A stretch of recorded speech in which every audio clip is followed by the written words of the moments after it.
Last summer, it was a Friday in late August, and I spent all day working overtime here at a body shop in Wall.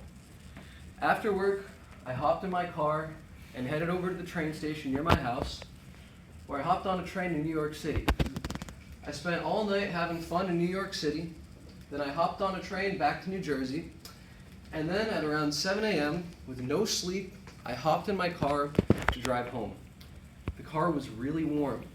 The music was super chill. It was like a classical or jazz or something. And naturally, I fell asleep. When I woke up, I'd hit the curb going like 35 or 40 miles per hour, and my tire exploded. Boom! My tire went boom. And so I pulled over to the next church parking lot, hopped out, changed my tire, and within 10 minutes, I was home and I was asleep. Today, I'm going to be demonstrating how to change a tire. I'm credible to tell you about this topic because I have personally burned through many tires and I change them all the time.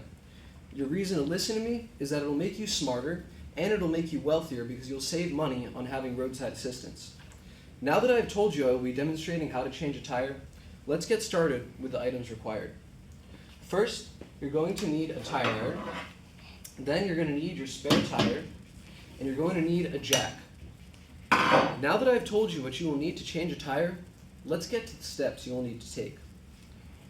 First step is to remove all these tools that you need from the trunk of your car. Now right there in the trunk, under a flap, should be your spare tire and your tire changing kit. The next step is to grab your tire iron and go ahead and break off these lug nuts right here that are holding your wheel to your car. You're just going to break the tension one by one. It's going to be a little difficult at first. You're going to go ahead and let's say I was over here. You're going to break the tension so you guys can see. Break the tension. Make sure you're going counterclockwise, lefty-loosey, always remember. Now that you've broken the tension, you're going to go ahead and for your third step, you're going to jack up the car. Now to do this, you're going to get your car and you're going to place the jack under a proper jack point on the car, which you can Google or just look for it. It's in the owner's manual. It's under the car on the frame. You're going to attach the jack handle and you're going to twist clockwise. Now if this is too difficult for you, which it will be when you have an actual car on top of it, trust me, you're going to take your tire iron and you're going to attach it to the bottom for better lifting leverage to lift your car off the ground. Now that your car is in the air, you're going to go ahead and you're going to fully remove those lugs. Grab your tire iron, and as much as you need, use your tire iron to get these lugs loose. Once you've gotten all the lugs loose enough, you can go ahead and just use your hand and twist off the lug nuts that are holding on your wheel.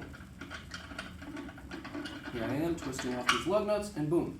Make sure you store your lug nuts in a safe place, and don't let them hit your wheel, especially if you've got nice Hot Boy wheels. Put them in your pocket. The next step is to remove the damaged wheel. Carefully slide it off the pegs. And now take your damaged wheel and throw it in your trunk. Now that you've removed your damaged wheel, you're going to go ahead and you're going to grab your spare tire for the next step. And you're going to carefully line it up. Make sure it lines up with the studs. You're going to line up that spare tire and slide it right on there.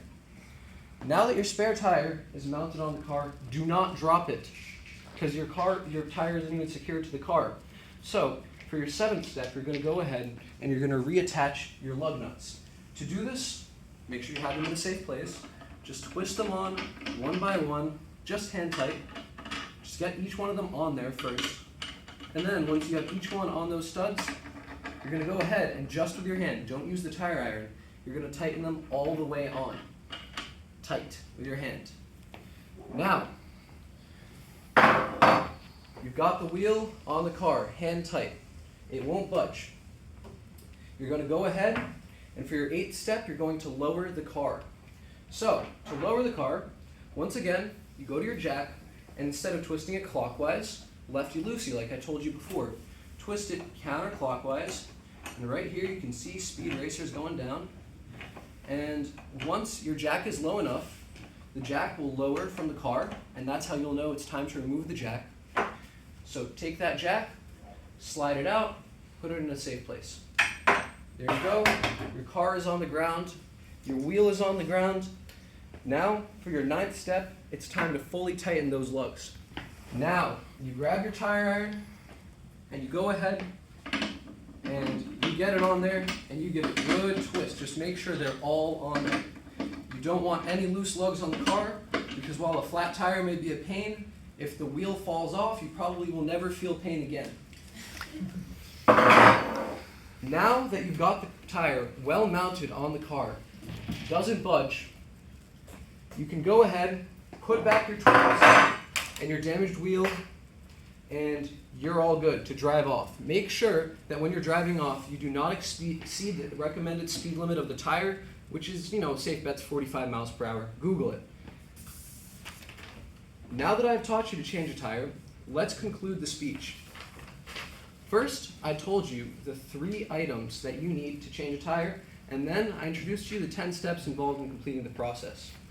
The next time that you're stranded on the side of the road and you want to call roadside assistance, don't.